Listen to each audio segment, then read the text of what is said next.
To them, it's just as, it's just as important as it's just as stressful.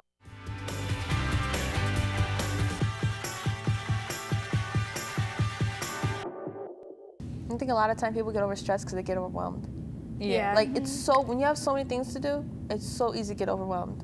So, and I'm the worst case. Like, I will come home and I'll be like practically crying because I know I have a million things to do. I don't know how I'm gonna get it done in like 2 hours.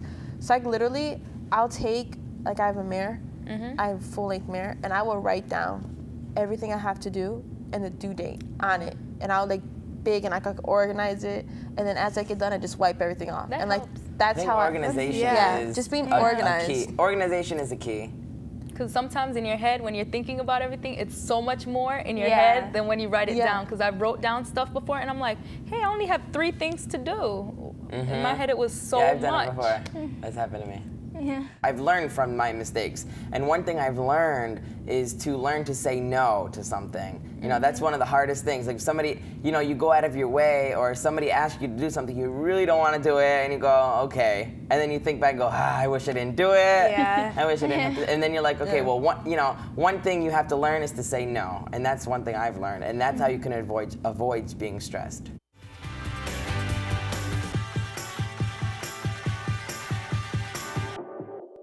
Something parents can do to for children who are under a lot of stress is just to listen, set the example, motivate them, and teach them how to be organized, and teach them how to be citizens of the future. You know what I mean? Teach them the proper thing instead of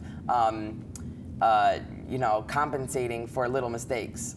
I think they should not sugarcoat things and let them know honestly that if they don't make the right decisions now, they can seriously mess up their life. Because by telling me that getting a F, it's okay, you can do better next time. You have to do better this time.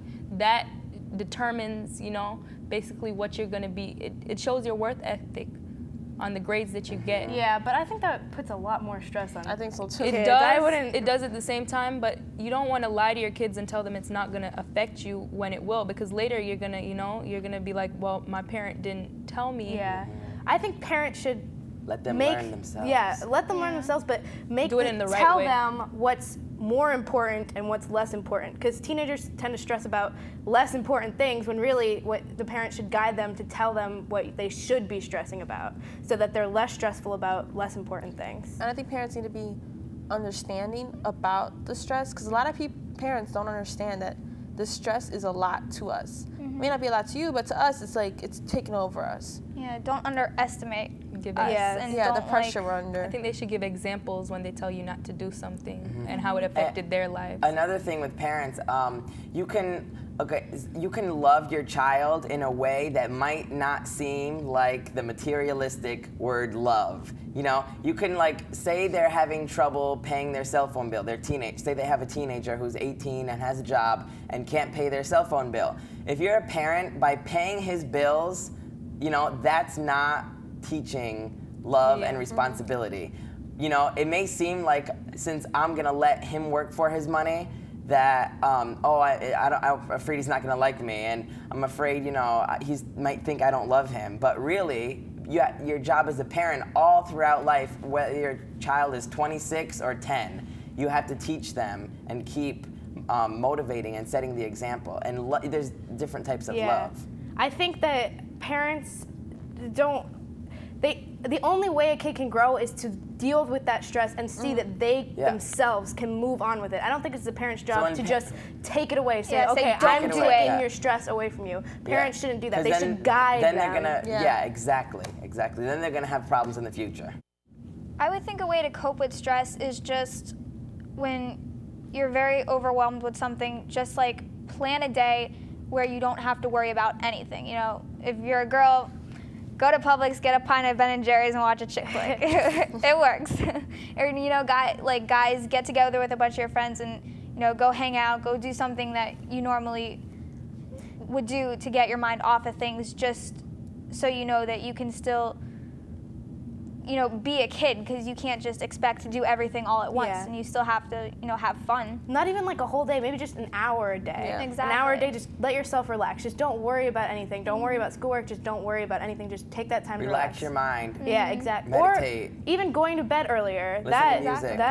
Because like when I'm stressed and I have like a book to read in that one day, I'll read the book for an hour, take a break, another hour Yeah. break, read the book, take a break. You have to give yourself a break. Moderation. Exactly, because if you're sitting there reading the book for like 5 hours straight, your mind's racing, you're not comprehending. You have to be focused. You just have to, allow yourself time to breathe. Give yourself that treat.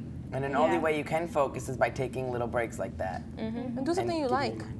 Yeah. Do something like, I mean, when you get really stressed out, I put on some music for like 5-10 minutes, listen to it, run around, do whatever I want to do, and then come right back to it, and I'm good to go.